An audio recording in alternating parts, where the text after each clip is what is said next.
All right, folks, thanks for showing up again. We'll open up the questioning.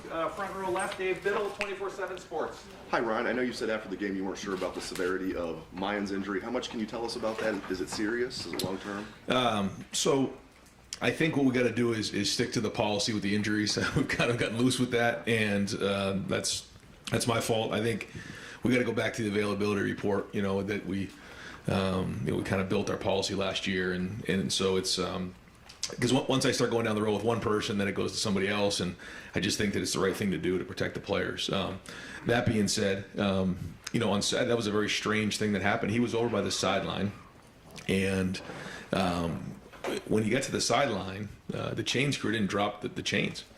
So his hand and his arm got caught up in the chain marker. And he got banged up. And so, I don't really have an update on him because I feel like once I give an update on one, I got to give it on somebody else. But I guess the best thing I can say is it's not serious. Quick follow-up on running backs. How obviously winning the game is the most important thing this week. How important is it to get Chip and Dallin some game reps this week if possible? Yeah, I want to get all those guys healthy. I feel like when Mayan's been out, Trey's kind of been out, and vice versa, and so we're looking for a full group in that unit because we're going to need these guys here down the stretch in November. So they've done some good things, but we're going to need them all. And to your point, it'd be really nice to get Dallin and Chip out in the field and get them some work as well. But they've been practicing well and they deserve to get on the field.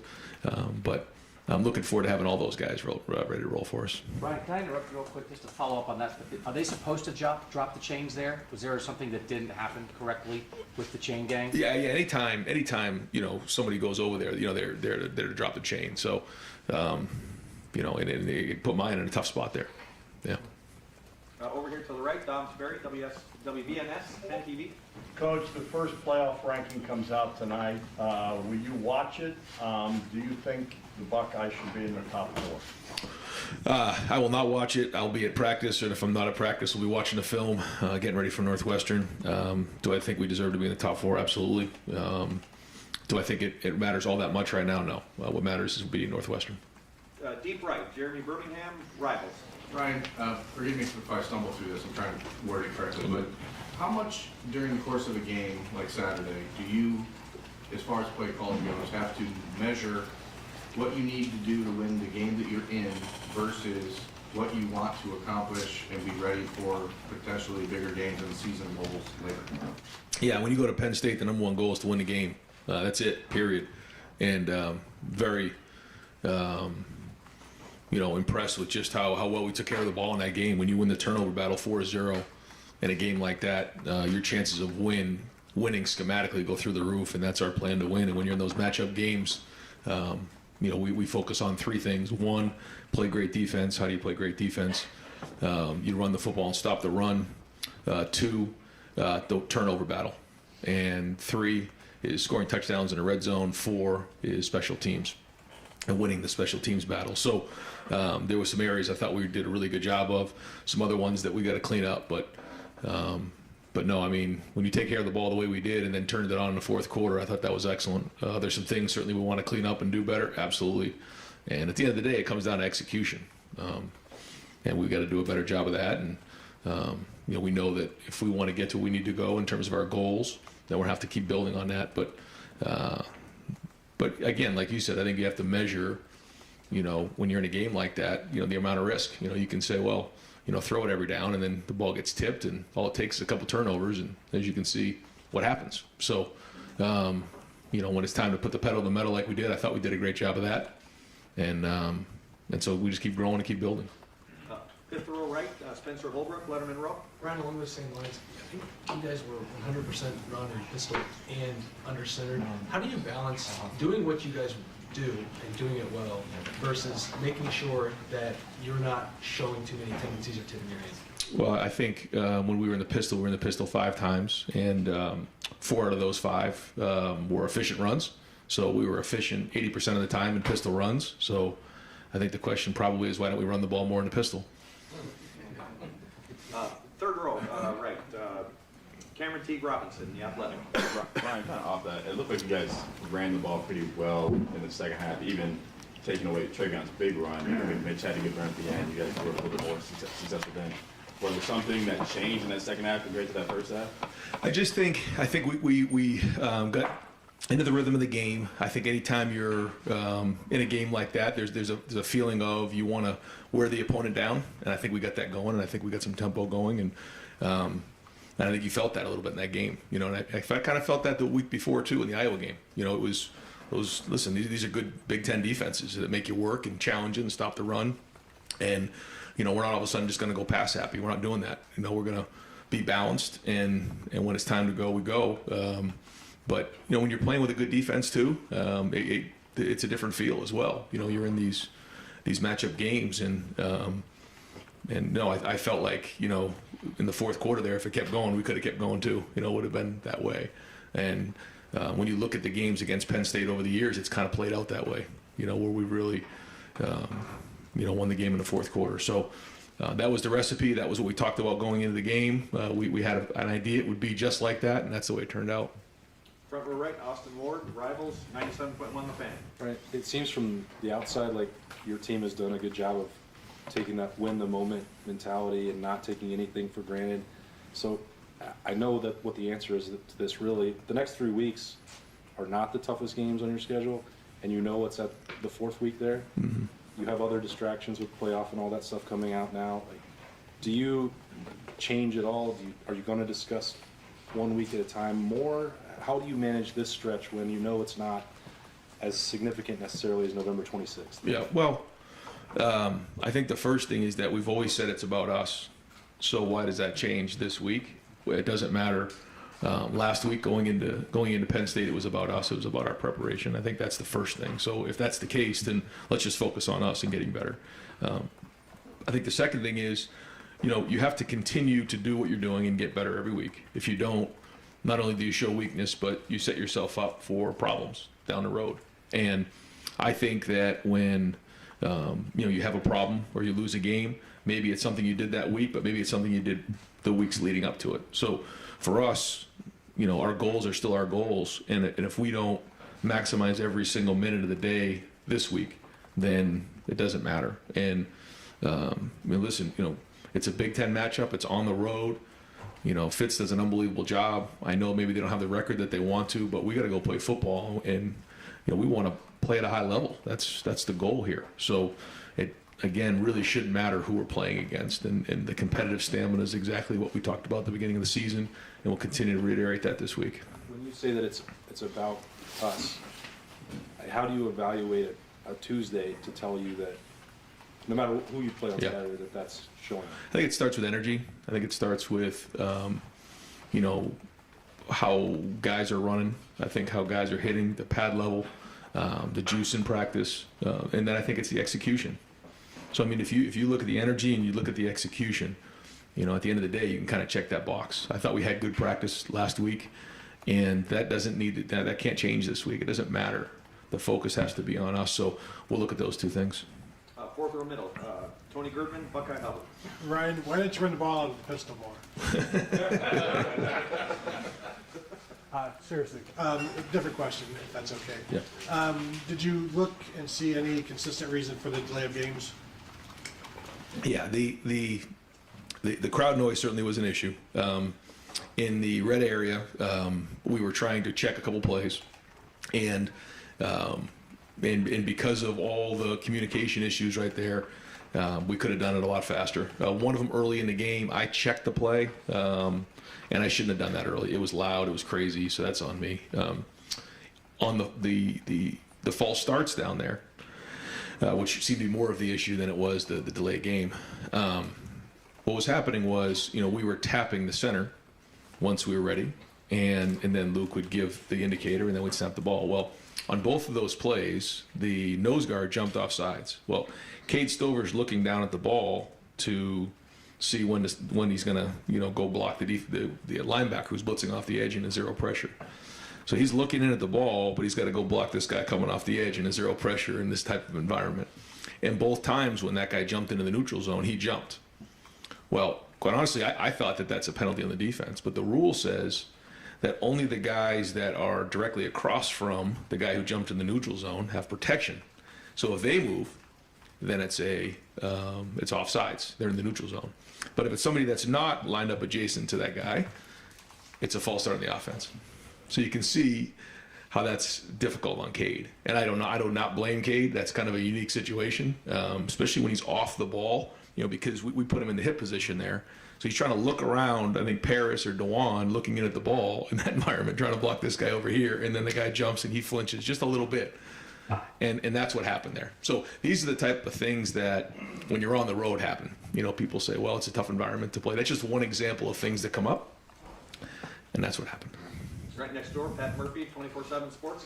Ryan, 2 weeks now you've had the same sort of cornerback rotation with Cam out. How have you felt like that's maybe taken a step forward? Obviously, Iowa didn't throw the ball a ton, Penn State much more. How have you liked what you've gotten there from the corners? Yeah, I thought Penn State played well at receiver, and they made some good plays, but I thought we were there again, and I thought that the corner play was better. Certainly some things that we want to get better at, but looking forward to getting Cam back. But at the same time, good to see Jordan Hancock get back in there. Good to see J.K. getting more reps under his belt. Good to see Denzel getting into a little bit of a rhythm. There's certain things that we got to get better at, but they're starting to get to play more and more. And that was really the first full game we've played on defense. Even the Notre Dame game, I think, was under 50 plays. So great to see all those guys get a bunch of reps. And the more they play, the better they're going to be. And it's not just passing yards, receiving yards that you guys look at when you're evaluating how each guy played. It's beyond the stats. Yeah. Everybody has a different grading system on how they grade their players, but we also don't want to give up yards. So that's something we look at too. We're proud in what we do, but if you're there and a guy makes an amazing catch, you get a minus. If you're there and you get beat by 2 steps and a guy drops it, you still get a minus. So you have to make the play, and so I think if that's what you mean, like in terms of yards or what's going on in the game, we still grade it according to what we see. Right next door, Andy Andrews, Buckeye Sports Bulletin. Yes, Ryan. It seems like some of the more outside hitting runs were a bit more efficient in the start of the year. Travion's big run came on a run that hit right up the middle on Saturday. Is it something that defenses are doing different, or a difference in execution? What's made that difference? I think when you look at each of them, they're a little bit different. Each style of team that we play has a different style up front. There were certainly some runs that we could have blocked better. There were some runs that were blocked very well.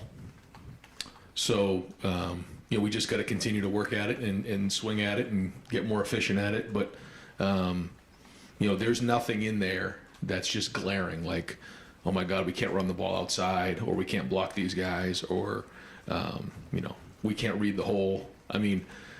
It sounds kind of like loser talk, but it's true. It was kind of one guy in each play, but that's how it works in football. And so we can clean it up, and we have to clean it up to get more efficient early in the game, because that's when it's at its hardest, especially the first down. That's always the hardest. Once we get going, usually we do okay. Too many 3-and-outs, and we could have done a better job early in the game. I thought we got some real good movement late in the game. Second row left, Stephen Means, Cleveland.com.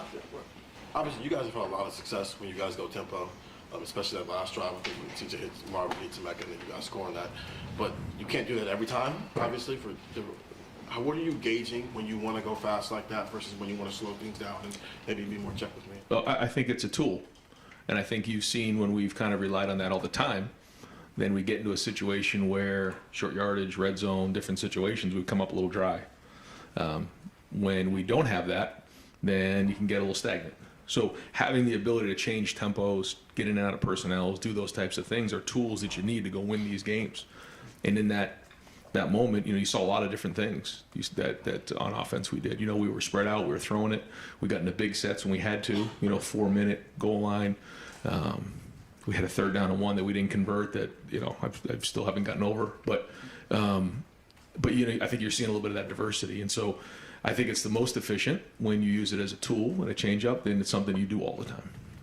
Third row left, Dan Hope, 11 Warriors. Ryan, Tyleek Williams played, a bigger role on Saturday. He made some big plays. Is there something you saw from him maybe in the week leading up to that trusted you guys to play him in a bigger role? Yeah, well, we played 80 plays on defense, so anytime you play that many, we're going to rotate anyway, so he's going to get reps. But I thought he's been practicing better. You've heard that come out of the defensive room. You've heard it from Larry now, that he's been practicing better. And then the fourth down play that he had was excellent. The sack that he had was excellent. I think that Larry did a nice job in that game of rotating those guys, especially when they were playing with a little bit of tempo, play 4 and 5, wholesale change, 4 fresh bodies, sack. I mean, I think that makes a huge difference when you can do that. And Tyleek is very talented, but I think he's really learning the game more and more every week. But I think that whole room had a great day. But one thing I recognized after the first third down catch to Marvin on the sideline, I think Tyleek was right there with Teron and those guys, and they were like pointing first down, and they were like up on the sideline. There was just a great energy on that sideline, and they were leading the way on it. And certainly, you saw what those guys did, but it started with their attitude, and that makes a difference when you're on the road, when you're positive and you're leading. Fourth row left, Jacob Bench, the Lantern. Yeah, hey Ryan, I wanted to ask you a little bit of a non-football question. Just with November now, campus gets busy with election season and whatnot. Just how often do you see your players maybe nowadays be politically aware, maybe use their platforms? I'm not sure how often NIL maybe plays a part in it, but how often do you see your players maybe get politically active? I think it happened more, during the presidential election than it did, in between. And I think maybe more in the off season than during the season. But our guys are very educated and they have strong opinions. But I think the thing that's great about the game of football is you have guys in that room from all kinds of different backgrounds. You have guys from the islands. You have guys from different parts of the world, Australia, Germany, Seattle, the West Coast, East Coast, Texas, Florida. You got guys from the farm. You got guys from inner city. You got guys from country clubs, all over the place. But they're all in that room together with all kinds of different backgrounds. But I think the thing that I've really learned to appreciate is they really do appreciate where other guys are coming from, whether it's political beliefs or just backgrounds in general. And they do share. And I think it's neat. I think that's what's special about the game of football. Deep left, Justin Holbrook, WCMH. Going back to Cade, you mentioned him picking up a 0 block for pass. He did a double block with Trayvon's touchdown, and he was rewarded with a touchdown. I know that's the goal of the tight end, to do all 3, but to see him do all 3 and do it well, even after a couple of missed bubble screen blocks, what does that show about him and his season that he's had? Listen, Cade, it was unbelievable on Saturday, and you saw his play. He had 78 yards catching. He had the touchdown. But his blocking on the touchdown, I mean, he took 2 guys, like you said, on the backside of that zone play. But it was his leadership on the sideline. I mean, he never wavered. He was right there. He's been like that all along. And, for us to get that turnover with JT, come back, throw it to him, and then him break those tackles, it was just kind of one of those things where you're like, okay, this all makes sense right now, because he deserved that moment after all the hard work that he's been through. And he does a lot of the dirty work the tight ends do. He embraces that, but he has a lot of versatility, and it's making him more and more valuable every day. And he's become more and more of a weapon. I thought he was a mismatch against a linebacker in that game, and I think CJ found that matchup several times. So, he's blocking at a high level and running routes at a high level, and like you said, he can protect. So you can do those 3 things. Any team in America is going to want you. Deep left, Brendan Gulick, Buckeyes Now. Coach, I'm thinking back to the last 3 games that were tight in the fourth quarter. Obviously, Penn State, Notre Dame, and Utah. And CJ's performances in the fourth quarter of those games, I mean, not only has he not turned the ball over, he's hardly thrown an incomplete pass. Is there something about the way when you watch him during the course of the game, like, does he have a different look in his eye? How does he lock in for big moments when the spotlight's the brightest, because he seems to perform well? Every game is its own season. Every game is its own story. And here, not every game's the same. What I mean by that is, there's games where, our guys aren't playing in the fourth quarter. It's just the way it is. Not that we prepare for that, but that happens that way. Then there's games where we know it's going to be a 4-quarter battle all the way to the end. And, we got to play that way. And I think for CJ, understanding that the number one thing is winning is something in the offseason that he's embraced. And that doesn't mean throwing for X number of yards, although it happens naturally. He ended up throwing for 350-something yards. What was he, 26 of 33, and played unbelievable in the fourth quarter. But I mean, he took care of the football. And that's something that, you know, in some of these games, you know, it's like how important is taking care of the football. It is huge. And he did that. But in the fourth quarter of those games, you know, when it was time to put the pedal to the metal and go get it, you know, he went and got it. And that's winning football. And I think you have to play your best football in the fourth quarter, and that's what you're mentioning right there. Far left, Nathan Baird, Cleveland.com.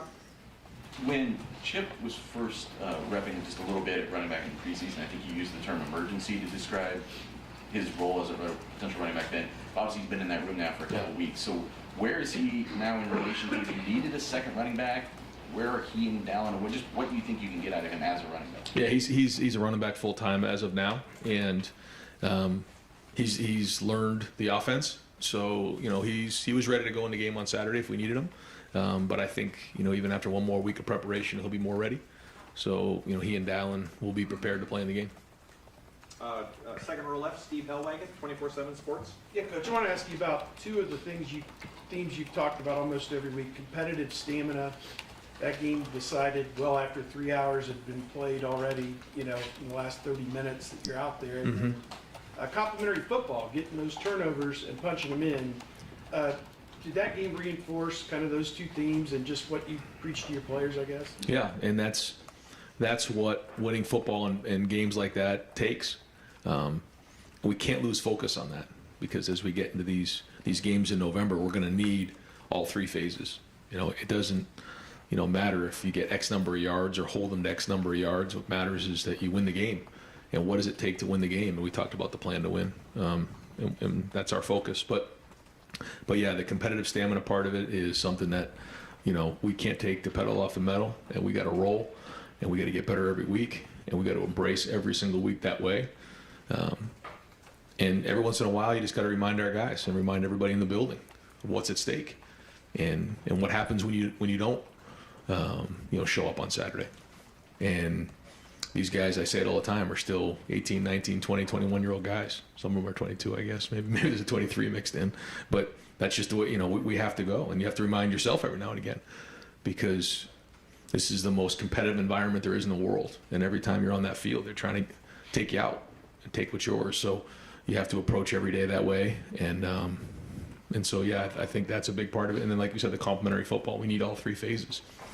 Even in special teams this week, we asked some guys to play on special teams. Some guys who hadn't typically been on special teams did, and so, you know, there wasn't anything specific that happened there, you know, that I guess won or lost the game, but overall it was solid. Front row middle, Joey Kaufman, Columbus Dispatch. Ryan, you mentioned Denzel Corner getting into more of a rhythm lately. What are the things that are standing out to you that he's doing on film? Well, I think the first thing is he's practicing consistently. He's playing every play at a high level. You know, you don't, you know, when you have an injury like that, it takes you out for a little while. You have to get yourself back into playing shape, and I think he's doing that. And I think his feet are moving well. I think he's covering. I think he's, you know, now has, I guess for him probably 6 games or so under his belt playing in the system. So I think when you add all those things up, you're starting to see him get better and better. Far right, Kellyanne Stitz, WSYX. Hey, Coach, there's a lot of excitement and emotion from you revealing that JT was the Big Ten Defensive Player of the Week yesterday. Can you talk about that moment and the camaraderie within this group? Yeah, that just kind of happened organically. We do our champions meeting every Sunday. We go through the things that we talk about that are important on offense, defense, and special teams on a Tuesday, which we'll be doing here at 2:30. We review that to see if those things get done. We go through the plan to win to see, you know, what we did in the plan to win, what we need to do better at. And then we recognize those who are champions. And it's a big deal to grade out a champion. It's a huge deal. There's so much that goes in to getting on that field and grading over 80% to be a champion. And so when we call out each guy, you know, everybody in that room is clapping. And if they're not, you know, it's a big deal. So there's a lot of energy in the room. But when it got to JT as player of the game on defense, that was the longest list I think we would ever had. So I took a deep breath. And then the guys really like it when there's a list of things that they've done in that game. And so, yeah, we were just going through it, and the guys were into it, and you could just feel it getting bigger and bigger and bigger, and it was just one of those things, and the guys went nuts. And certainly, you know, one of the most historic games, I guess, in college football. I guess that's not an exaggeration to say that because of what he did. So it deserved that type of excitement. Right next door, Clay Hall, WSYX. Are you still hopeful JSN could play for you this season, including the postseason? Absolutely. You are. Yes. If he can't go, given the productivity of what you have now, can you achieve your goals without him? I think we can. But at the same time, we'd love to have him back, as I'm sure you can imagine. But, this team is working hard, and, that's why we build depth, because you just don't know. And I'm sure that there's more adversity coming our way. So, we're going to rely on our leadership, and we're in November now. So you just never know what's coming. And I think we've built up some hardness to us, and we got to keep building on that as well. Second row right, Bill Landis, Rivals. Ryan, we've talked to you a few times about how sometimes you have to separate result from process. And you said, you ran the ball every time out of pistol, 4 or 5 were efficient. Is it still good process to do anything 100% of the time, whether that's throw or pass out of a given formation? If it's working, yeah. I mean, I think what you have to do is you always look to see, why are you doing something? When you put the back in the offset, well, you give away everything. You can only really run so many things, right? Or the protection's going one way. So almost every defense is based on the offset of the back. The minute the back goes back there, everything's equal again. And they don't know if you're running right, they don't know if you're running left.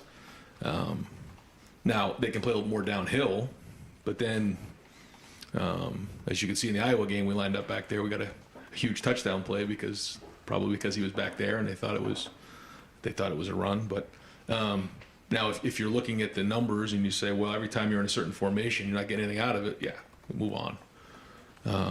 I think Trey does like being back a little deeper.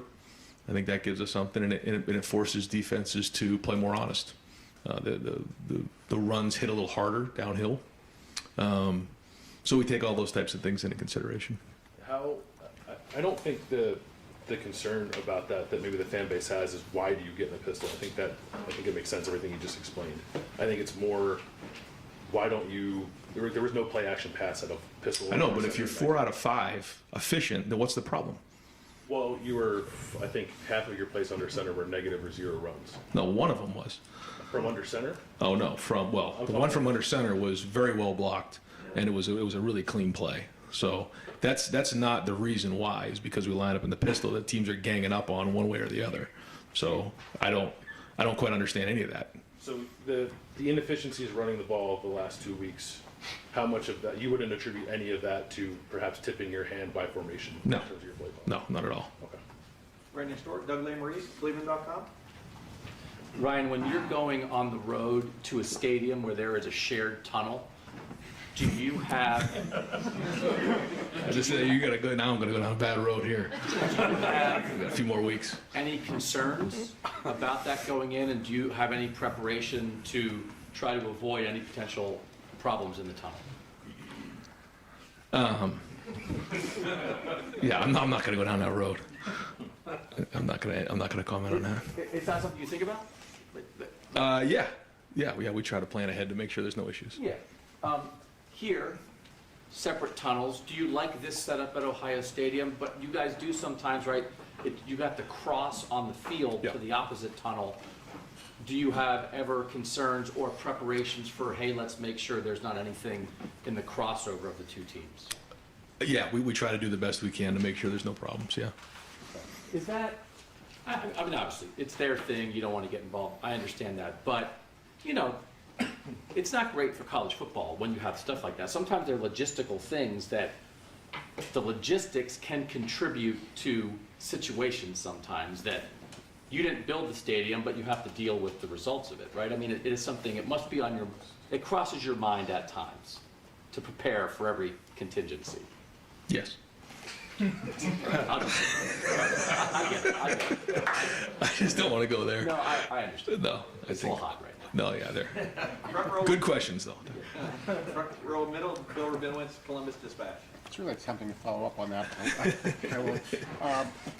We know Northwestern's had its troubles, but they have a really good offensive tackle, and so do you. We have two of them, but specifically up Harris Johnson. Skronski's really good for them. How well has Paris played for you? Well, I think he's getting better every week. I think that he started off moving from guard to tackle, and the more he plays, the more confidence he gets. I know he's, all those guys want to get better in all areas. The run, the protection. As we start to get against better and better players, the challenges become more and more.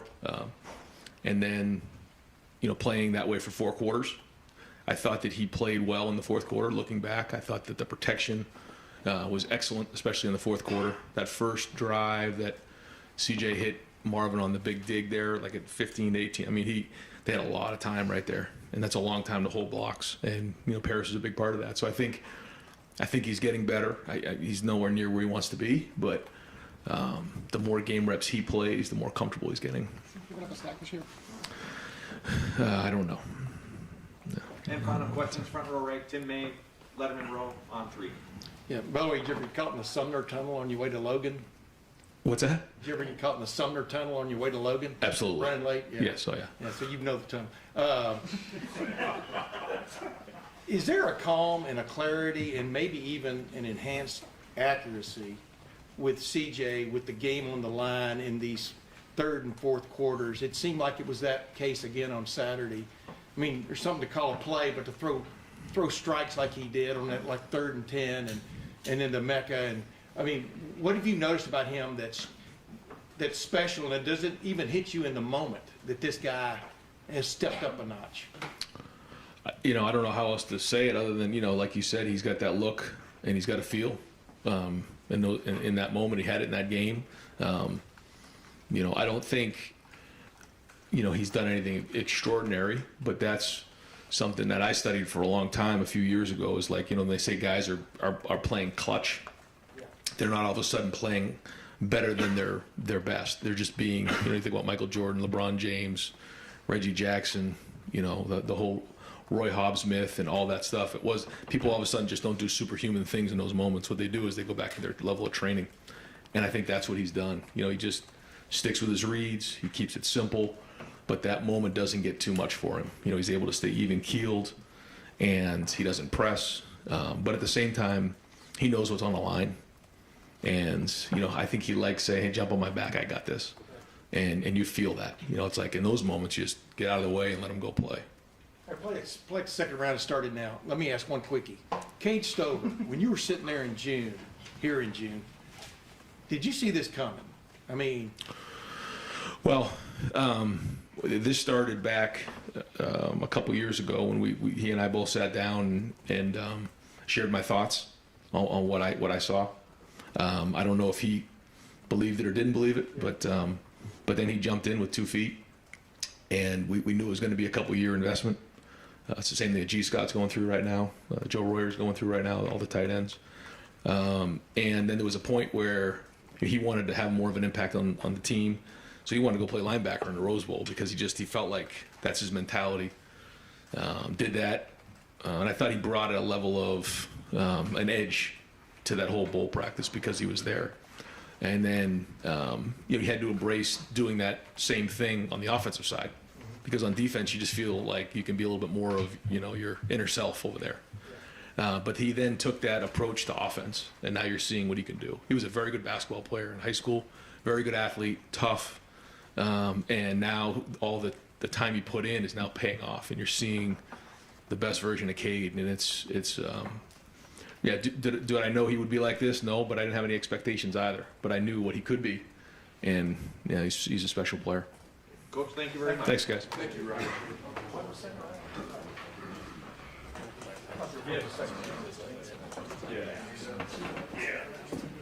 took so long, 22, 28, 40 questions. All right, folks, we're going to open up the floor for questions with Coach Jim Knowles.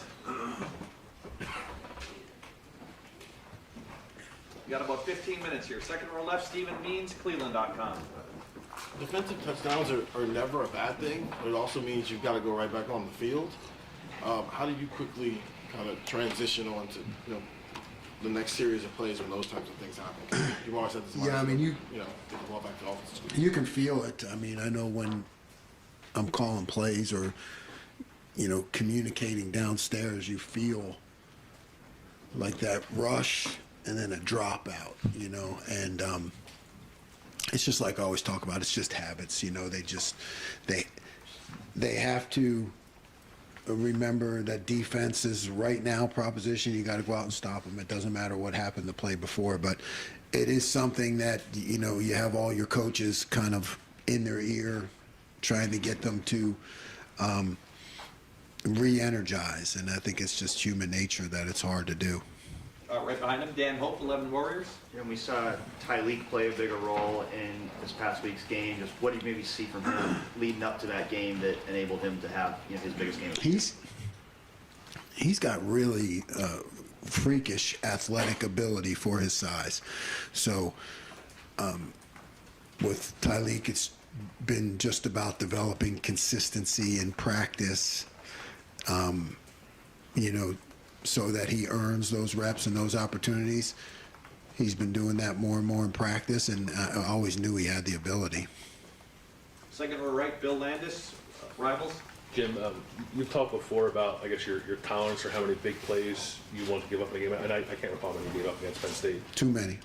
Well, what I'm wondering is when you have the takeaways you had and your defense scores, in your mind, do those things cancel each other out? Like if you have 7 big plays, does it get knocked down to 4 if you have 4 takeaways? No. They still all count, and they still all need to be dealt with. We had a few too many against Penn State, and we've dealt with them.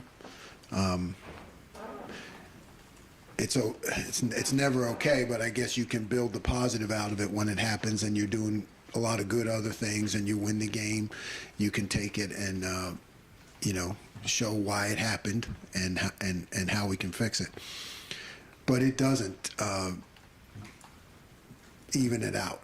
That would be like, I always thought, well, if the defense scores a touchdown, really shouldn't it come off the offense's score? You know what I mean? So it would be like, if it was if we were up 14-0 and we got a touchdown, shouldn't it be 14 to -7? You know what I mean? Like the defense always gets you get the short end of that stick, but there is no balance, and that's defense. Once you start thinking like that, that's the wrong mentality in my book. You got to win every play.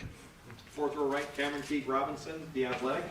Jim, Ronnie had a few nice plays in pass coverage and kind of in the middle with that secondary. We talk a lot about the corners, but just the safeties, the way they clog things up in the middle and close passing lanes pretty quickly, mixed with the linebackers. And how would you evaluate how they've done in that particular part of their game? For first year, new system, I think they've done work, in terms of doing the things that you're talking about, defending the middle of the field, sitting on routes, having that confidence to, you have to like sit on a cliff there, and not back up, because there's too much space. Once you do, could get bodied out. Good players will make plays on you if you back up. So I think they've really taken to it, and they hold their ground pretty well in the middle. We talk about complementary football. How does that in the middle, closing passing lanes help the defensive line? Because I imagine quarterback season, you have to hesitate, and it gets more. Yep, it's all part of the disguise, all part of making the quarterback hold the ball for that extra second. It's coverage and rush working together. We talk about it all the time. The plays that you're talking about, we pull up, we show the example, we show the quarterback, clutching it for a second, and then our rush gets there. I think it's really the key to pass defense. Right behind him, Spencer Holbrook, Letterman Row. Jim, just how unique is it to see a defensive end the size of JT break on a ball like a corner? Very unique. You remember, I'm a guy that's worked my way up, so being around someone like JT with those kind of skills, it's I've been around a guy or two in the past who has some of those unique athletic traits, but not at that size, and we saw it in practice. We actually saw him do it a couple times in practice, so I don't think any of us were surprised, but it's good to see him get those plays and then get the acknowledgement, you know, that he deserves. It's not easy. You know, he's a guy who's a big time prospect, and then, you know, a lot of pressure from all different areas that he should have this, he should have that, this many sacks, and you know, he's been able to keep his head on straight, and his family's been great and supportive, and we've been supportive. So because we knew it was there, you know, it's just a matter of time. So it's good to see him get that recognition. What goes into you trusting the defensive end to drop back into coverage? Is there a certain level that you have to see from those guys to be able to trust them to do that in your coverage? Yeah, you put it in as part of the system because it is something that I like to have, you know, as a change-up, because it changes the entire structure for a quarterback. Then I think what you're talking about is how much you call it is based on how well the guys do, you know, how you match that with your personnel. And it was a nice thing to see. We actually called it a few times and you know, made the quarterback hold the ball or got the interception.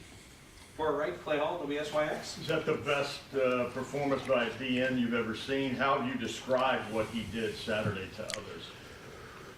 Yes, it is the best.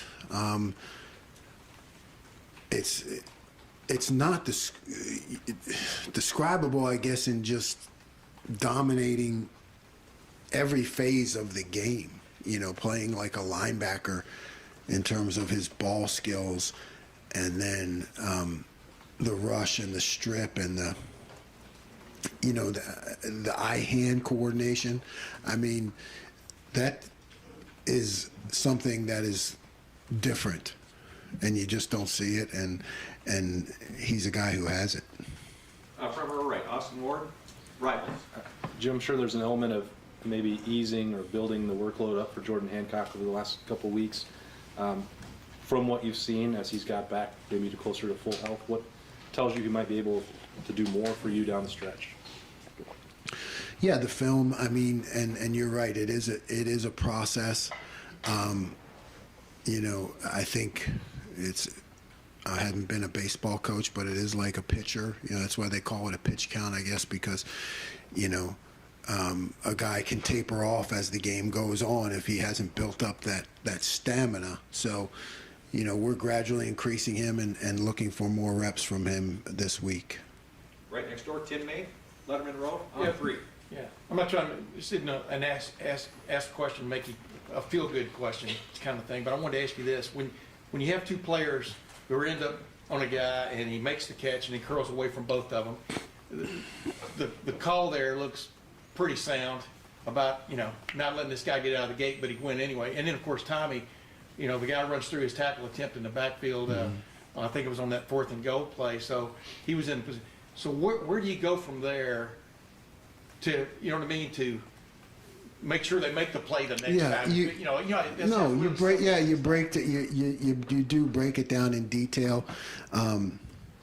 You know, in terms of vicing the ball, it's, you know, when we had the two guys there, and you know, I call it owning your hip. Like, it's okay, if you're outside and you miss, make sure he goes inside. If you're inside and you miss, make sure he goes outside.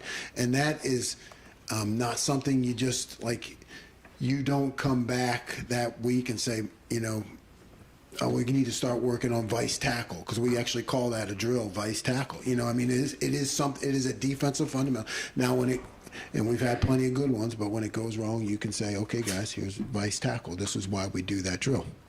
And then with Tommy, yeah, those plays, right. I mean, there's a roll tackle, you know, like a single leg takedown, and those are more difficult to do in when they happen quick like that, like right on the snap. You know, you saw him do it plenty of times on the perimeter, like when you have more time to run, where you can go in there and roll the time. But when it happens that fast, that's what he needed to do, and he knows that. You know, because if you're up too high, you could slide off. You know, you got to be able to go low and roll, but it's just difficult to get in that position. So those are drills that we do all the time, and we show the good examples along with the ones that didn't go quite as well, so that the guys are more motivated to keep doing the drill. But you know why I say, because those were 2 of the 4 touchdowns, you know, Mhm. yeah, and you had them dead to rights, but it didn't happen. Yeah, I mean that just means we shouldn't stop practicing. Right. Right next door, Joey Kaufman, Columbus Dispatch. Jim, the first interception that JT has, where he's able to drop in coverage and jump the route, is to have that athleticism. How much does that enhance what you can do as a play caller to give you more options in a toolbox when you have a player who has sort of a multi-factor? Yeah, it does, and it allows you to disguise better too. Because here's a guy who could rush and be a threat, and everybody knows how good of a rusher he is. And now he's a guy who can drop into coverage and actually make plays. I mean, I think people drop D linemen a lot, but you know they don't make a lot of plays. You do it maybe just to cloud up a window or give the quarterback a different look, but you know, we've got guys who can actually make plays, and he showed that. Right next door, Bill Rabinowitz, Columbus Dispatch. You've been effusive in your praise of Lathan. He's clearly now probably the guy. You talked about how he just kind of is so instinctive. What about his personality in terms of just, you know, coming back from the injury and just playing as recklessly as he does, given, you know, that he had that kind of injury? Yeah, I think he is one of those guys that, at least I've never seen, never shows fear, never shows frustration or fatigue. You know, he's just one of those guys. And I'm sure, you know, when he was a kid, he was one of those kids who just kind of threw his body around. You know, his parents could. I mean, some guys just have that ability to, you know, run through a wall and not be fazed by it. And he's one of those guys. Far left, Nathan Baird, Cleveland.com. I guess this might be a little bit similar to what Joey just asked you, but like you've been talking so much about you implementing your system. Does your system account for game records like what JT just did, what Zach was doing the week before? Is that sort of in a separate folder that you've been waiting to use? Like how? Because you're talking about like this is maybe your first experience with players to that level. So how do you now fold that into what you've already been in? Yeah, to me, it's part of the system that gets accentuated and planned for more is when you have those kind of players who can do it one-on-one. You know what I mean? So I think it allows you to do other things in the back end when you're not, you know, trying to create something yourself with the call as much as you're, you know, you do other things, double somewhere, play a different coverage, do other things when you know that there's guys who can just win one-on-one. You know, it gives you more versatility. Second row left. We got time for just a couple more, folks. Steve Hellwagen, 24/7 Sports. Yeah, Coach, I want to ask you about competitive stamina, something Coach Day preaches quite a bit. About 9 minutes to go in the game, you guys are ahead by 2, and they've got the ball with the chance to go down and regain the lead, but JT makes that play. He made another play, the interception later on. Just the way you guys were able to play the full 4 quarters, you gave up some big plays along the way, but they had the stamina to stay with it and finish the game. Penn State blinked, and you guys won the game. Yeah, I mean, goes back to, you said it, what Coach has instilled here and Mick and his staff in the weight room. You know, I think we benefit from that as assistant coaches because you're handed these guys who are trained to precision and trained with that mindset. So now it is our job. We did give up some explosive plays, you know, and like I've talked to them about that. And what you do is you review those, and I take responsibility, you know, and then the guys get to see that. So what happens is they're built with this competitive stamina, and when things go wrong, as long as we as coaches don't lose our mind, you know, because I've been around that before where, you know, coaches blow a gasket when things go wrong. Well, you know, that's leadership. I mean, our job as coaches as leaders is to be steady, you know, and they see that, and the players see that, and they model that because they've already been trained that way, and I think you get the result that we all hope for. fourth row middle, Tony Gertman, Buckeye Huddle. Jim, what is the what's going on in the headset and up in the press box or in the coach's box when you're seeing JT do all of these things at all of these crazy moments? What's your reaction? What's the reaction of everything going on in the headset? You know, it's really pretty quiet because I mean everybody puts their, you know, when you put your microphone up, so you know, because when you're a play caller, you really need that quiet, so you don't hear the field, you know. So it's really pretty quiet. I'm sure they're all down there celebrating and going crazy, and that's what they should do. You know, I enjoy it for about 3 seconds, and then I have to start thinking about, okay, we got to get back on the field and what, you know, the chess match and what the next play is going to be. So the players and the coaches on the field get to enjoy it, but upstairs it's on to the next play. And final questions, deep right, Jeremy Birmingham, Rivals. Jim, speaking of the competitive salmon and all that, does that make the final drive of the day that much more irritating and frustrating for you? And the game is, for all intents and purposes, over, but then the defense sort of exhaled and they score pretty quickly and easily? Yeah, I mean, a lot of times as coaches, you are, it's a fight between you and human nature, you know what I mean? That happens, and that is my job, is to train them to perform on every series, no matter what the circumstance. So yeah, it's frustrating. It's also a teaching moment, you know. I don't ever like doing that, no matter what the score is, no matter who's in the game. But like I said, that just shows me, let's not cancel practice. Let's keep practicing. Coach, thank you very much. Thanks, guys. Thank you, sir.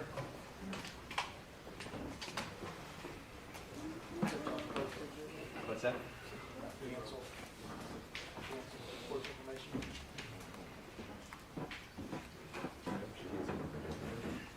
All right, folks, we're going to open up the floor for Coach Hartline here for about 15 minutes. Thanks, Coach. Front row left, Dave Biddle, 24/7 Sports. Hi, Brian. Dave. Insights on your true freshman wide receivers. Just how are they coming along? If one or two of those guys needed to step up in a big game, how confident are you in this? They're doing well. You know, I think that, I think as of late, they're gaining more and more momentum. They need to step up. Yeah, I think their continual growth. I think the biggest thing with those guys is just really seeing the guys around them that they're surrounded by, and continue to buy in and continue to improve. That's definitely happening. I think a couple guys are really starting to kind of come out of that group, in my opinion. So that being said, there's a lot of football left, and what they do over the next 2 months will be critical for them going into next spring. And I have a pretty good feel of where they're at and where they're going. I think they're starting to, sharpen their teeth a little bit on special teams, and that's been important. Always has been here. So for them to continue to do that, I think that'll be a good starting point for them. Front row right, Austin Ward, Rivals. Brian, you always knew there was going to be a development process with Julian, and then it hit a bunch of setbacks along the way. How close is he to what you think he can become, and how far has he already come? Yeah, Julian has done a great job, as you guys have seen. So, I think that he's got to continue to progress. I think one thing he'd probably say is he's gotten so much better, but the difference between getting better in the practice field and then taking that to the game and applying it to the game, and then the amount of reps you get on game day, just that body of work builds. And so, once you get to a point where you can do it, then the conversation becomes how often. And I think that he's continuing to grow in that facet. I think he's doing a phenomenal job. You guys all see it. But the more and more opportunities he gets, the more and more plays he makes, the more momentum he's going to continue to build. And he's only scratching the surface. What he's capable of, I'm not even sure I know what he's capable of, because he's so athletic. He works so hard. And there's really not much he can't do. He's got to continue to stay healthy. He's doing a great job with that. But I think the sky's the limit for him. Right next door, Tim May, Letterman row on 3. Thank you, Jerry. this, you don't coach this guy on a day-to-day basis, but you help coordinate the plays, the design, the passing scheme, et cetera. How much of a surprise or just whatever you want to call it of Cade Stover's rise this year from in June when you're thinking about, can this guy even be that, game breaker kind of tight end to what we saw on Saturday, for example, another great example of him catching the ball and Yeah, I'm running through glad, tackles. I'm glad you pointed that out. I think Cade's doing a phenomenal job. I mean, where he was last spring to where he is now, that whole tight end room, frankly, is taking a huge step, not just Cade. So, but what he's brought to our offense, has been so critical. I'm not so sure, again, not that the whole room's taking a step, but, Cade's been a huge part of that. And we probably wouldn't be where we are right now if it wasn't for Cade and how much he's grown. And a lot of credit to that, that room and Coach Wilson. And so, he's developed into a great player. I think he'll tell you he's still got a long ways to go, but some big plays on Saturday. He's made big plays all year, and he's got to continue to ascend if we want to get to where we want to get to. Third row left, Griffin Strom, 11 Warriors. Yeah, Brian, how much attention have you been able to pay to Sam Wiglis, a big season for Ohio, and how proud are you of a guy like that who obviously you've helped so much? Yeah, Wiggy's killing it, and I don't know if he's still tied for the MAC touchdowns. I think he was, but I wouldn't say we're too shocked here. I mean, we gave him raving reviews when he was trying to figure out his next steps and what we could get done here, and unfortunately it didn't work out here. But we always knew what he was and what he was capable of, and I'm just glad he's having a blast. Obviously, we talk probably every couple of weeks or so, but social media gives you that platform where you feel like you talk like every day. But no, he's killing it. We all love Sammy. We all follow each other. His family's great, so can't be more happy for him. What kind of stood out about his game and repertoire, while you had him here on campus? What stood out? I mean, probably, I can give you all the normal responses if you want, but lunch pail guy, deceptively fast. I think that he was a good route runner. He really was. He was very consistent. Always did his job. And that's the thing. What's amazing about football is, it's a team sport, and when you say that, you don't always need extraordinary, ability to be a huge part of an offense. And I think those that are the most consistent and those that just do their job consistently over time with great efficiency end up being great players. And I think Sam embodied that. And when he left, we definitely felt his loss, but we root for him from afar for sure. Right in front of Griffin, Steve Hellwagen, 24/7 Sports. Yeah, Coach. I want to ask, you guys had 60 plays on offense this past week, and it looks like more times than not, you're going with your lead three quite a bit. And I know Xavier got in there for a few extra plays, maybe it seemed like that maybe he normally plays. How important is it to develop a fourth and fifth guy if you take into account you don't know if you're ever going to have Jackson or when that may happen? Just, is there too much of the top three guys? Is that a diminishing return maybe if those guys have too big of a load? I would say that the development happens more during the week than it does on Saturdays, in my opinion. But that being said, I think it's really important to have multiple guys being available, and I think that we have that. And I think that for Jaden Ballard to step in, for Xavier Johnson to step in when roles are needed, it's really critical. Just as it's important for Cade Stover and G. Scott in the tight end room to step in. In the slot or inside as well. So we do a lot of things throughout the week, not necessarily maybe on Saturdays, but I'd say the ammunition and what we have, availability to us is being built throughout the week. Are you confident you have to go to 4 and 5? Xavier made the play against Notre Dame, so that's kind of endemic, but you feel pretty comfortable with those guys? Oh, I feel great with those guys, and I think that we'll continue to move forward how we're operating now, and as the scheme allows, we'll move guys around and whatnot. But we have a bunch of guys that do a lot of really good things, and I think we're on a good track right now. Right next door, Stephen Means, Cleveland.com. You lost 2 first-rounders last year, and then Jackson was he came in as the best receiver in the country, and you've had him for 60 snaps. And Marvin and Mecca have made that look kind of relevant that you lost that much production.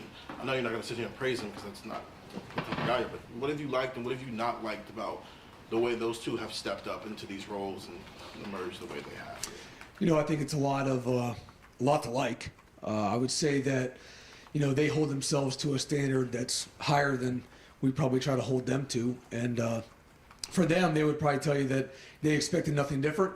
And a lot of the reasons why they're where they're at is because probably that expectation. And I think it's not an unrealistic expectation. It's an earned expectation. I think they've proven to themselves over time through practice, to their peers, that the way they're playing now reflects how they practice and how they work, along with Julian. So, I'd say that, it's a lot of credit to the room and the guys that choose the room and the guys that develop and push each other, and the success they're having is, carrying the torch that Chris and Garrett then carried from the guys before them. So, not to shrug it off or not highlight it, but that's kind of the expectation and standard they've developed, and they're just trying to carry the torch. So is there any part of it you haven't liked when you first I would say no. You love it all. I mean, you're always finding ways to improve, and believe it or not, there's a lot of ways to improve.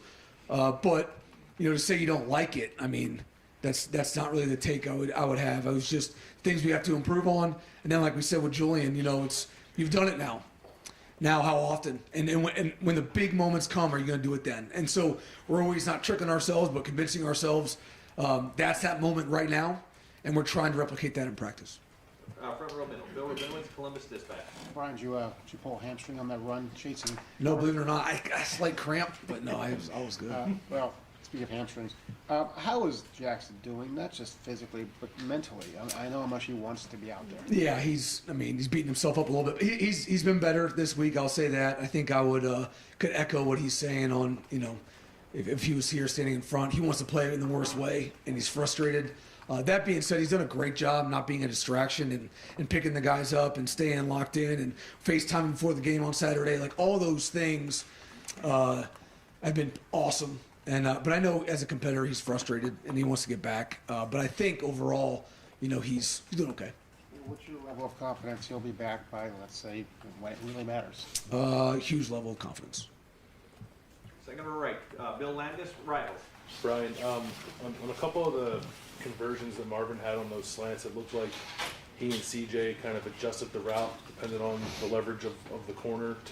How much work goes into a quarterback and receiver being able to trust each other on those kind of plays, especially, you're trying to convert 4th and 7 or you're trying to convert 3rd and 10 in the 4th quarter. Like, those are big moments. I think trust is just the body of work. It's not necessarily, this particular route. I mean, they spend a lot of time doing things, but I guess, my point of view would just be the overall trust. And then to be able to communicate that on the sideline, lock eyes, understand you're good, yeah, I'm good, then you execute. And I think that they've done a great job with that. I mean, they're pros, and sometimes that's just things you can teach it, but that's just earned, and not only earned from themselves but us. I mean, it's just everything. There's so much that goes into that. But that being said, those are some great plays by two great players, and having that is probably important to getting to where we want to get to.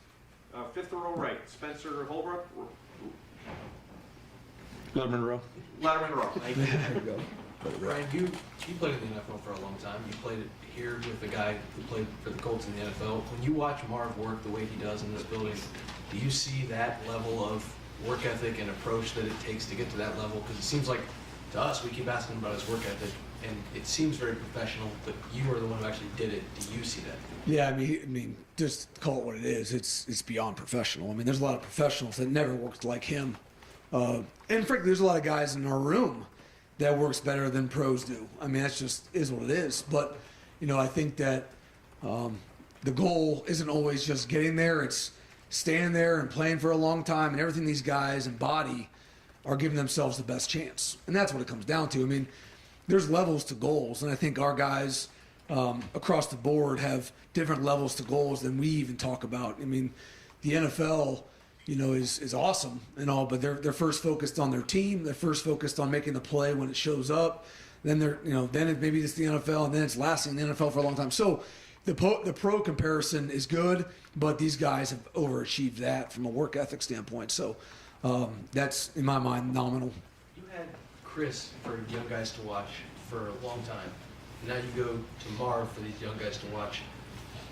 I know that you put in the work to help these guys get better, but to have a guy like Chris and then transition immediately to a guy like Marvin for the younger players to watch work, how advantageous is that for you? Yeah, it's huge. I mean, for a coach to just be able to, to point to his peer and it's one thing to talk about things sometimes, whether it be, technically or, culturally, but to be able to directly show it in person is nothing like anything else. So, like I said, whether it's running a route or whether it's how you handle your business, there's lots of examples, great examples throughout this building, and we're blessed with that. I think that probably the skill for a coach is just identifying that and then correctly communicating that to the other individual. But it's all through this building. Deep right, Jeremy Birmingham, Rivals. Brian, I know you recruit to the culture of that room, and that's obviously part of what you look for on the trail. But in your time here, what is a normal amount of time for a player to get it? And does that just vary by the person, or is there generally something that happens where you see someone say, okay, now I understand? Definitely by the person, but and it's not just here. I would say it's probably everywhere. I think that the expectations have continually been sped up. How would Terry McLaurin have fit into that expectation this day and age? I don't even know. Or Paris Campbell, or guys that are very vastly successful now, but maybe weren't by some standards, especially in this room right now, of where they're supposed to be by their end of their freshman year. Or like, oh, we're not seeing the freshmen playing. Is that like what? I literally see you guys write that. So that's mind blowing to me. So. I would say it's definitely by person. Like we talk all the time, right? There's goals and there's paths, and everyone shares goals and probably never shares paths. So Curtis Samuel's path is not Terry McLaurin's, but they were roommates. But I think that, it is indicative of the individual. I think, Jaden Ballard's doing a great job, but on his own path. Then maybe a Mech and Marv that were in the same class. JB is doing a great job, and so is Marvin Mech, but just different. And not right, not wrong, but I think to answer your question more decisively, probably, you see that you turn the corner probably into their second year, more consistently towards the end of their freshman year. You kind of see it, whether it shows up on Saturday or not. You don't know. But I would say into the second year, your second spring, you kind of see some plays being made and things happening, and you're like, okay, we have a good future here. Do you need vocal leaders? Because that room traditionally in the last handful of years with guys like Chris and now Marvin and Mecca and Julian are not really generally vocal as far as we see on the. So that's actually the opposite. Chris was not vocal. Good show of example for sure. I mean. But Julian's been very vocal, and he's killing it. And I think, Mech's growing in that department. Definitely not Marvin's cup of tea. But, but they all do it in their own way. And I think, again, there's examples everywhere, and it's just up to the coaches and the peers and to see the examples and, again, communicate them effectively to who needs it. And because we're surrounded by it all over this building. Couple more. Cameron T. Robinson, The Athletic. Brian, obviously with Jackson out, that kind of amplifies the importance of you guys getting Julian back healthy. How have you seen him grow since he got back in that Toledo game? Yeah, I think, it's a combination of continual confidence, reaffirming what he knows he's capable of. I mean, everyone always thinks as an athlete you're capable of something until you're able to do it. And when those mesh, that's when you kind of see the trajectory kind of start to take off. So that's helped him.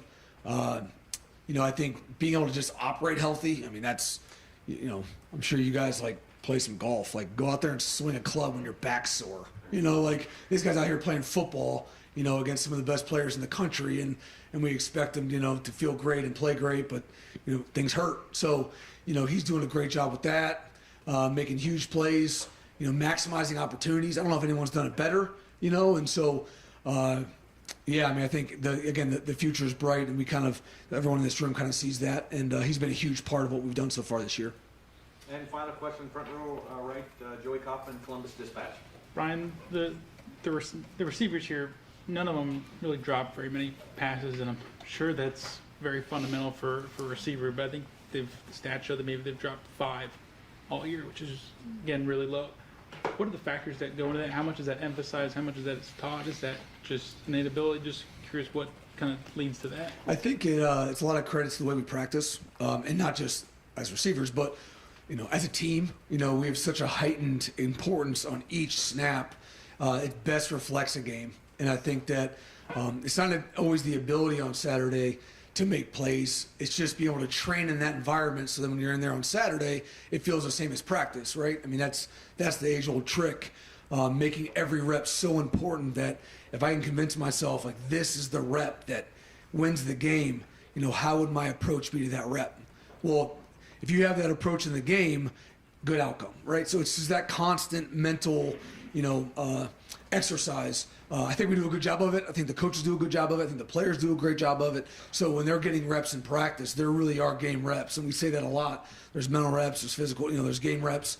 I think we do a really good job of doing that, and plus, I mean, as receivers, they've done a great job, spending extra time. I mean, you guys would be shocked on who was probably, no, you wouldn't be shocked, but like, hey, where's the light key? After the game at Penn State, because we had a drop. He's out here catching balls for 2 hours. Like, those are the kind of things these guys are doing that you guys don't see. That just speaks to how they operate and the level they hold themselves to. The light key? Yeah, the lights have to get turned on with a key, or you can't see in the indoor. So, Hey, Brian, guys, I'm getting texts. I'm sitting by my fire pit. Like, hey, where's the key at? I'm like, what do you mean the key at? Go home. So they're catching jugs. Right, can I ask you one quickie? You've been around a lot of quarterbacks in your playing career, and even at Ohio State since you've been back and stuff. CJ, is he? I don't know. Where would you? I'm not going to rate these guys, but describe his calmness, or whatever you want to call it, when the games have been on the line in these second halves of games. Yep. Utah, Notre Dame. What stands out about that from your vantage point? Yeah, his calm definitely provides a lot of confidence that you're kind of alluding to. And it's definitely been a growth spot from where he was when he first started, which anyone would, but he has. Some guys just don't. He has, and the guys feel it. He keeps it calm. Lots of confidence coming from him. I would say that. I wouldn't say I'm not the quarterback coach, but you can just feel that maturity and growth on the sideline that I know everyone feels and alludes to more from the O-line. Hey, you're good. And to the receivers, I mean, that's been pretty critical and very palpable when you're on the sideline as a coach and as a player. So what you're hitting on is definitely pretty special from CJ's growth. Yeah, and the accuracy of throwing the football.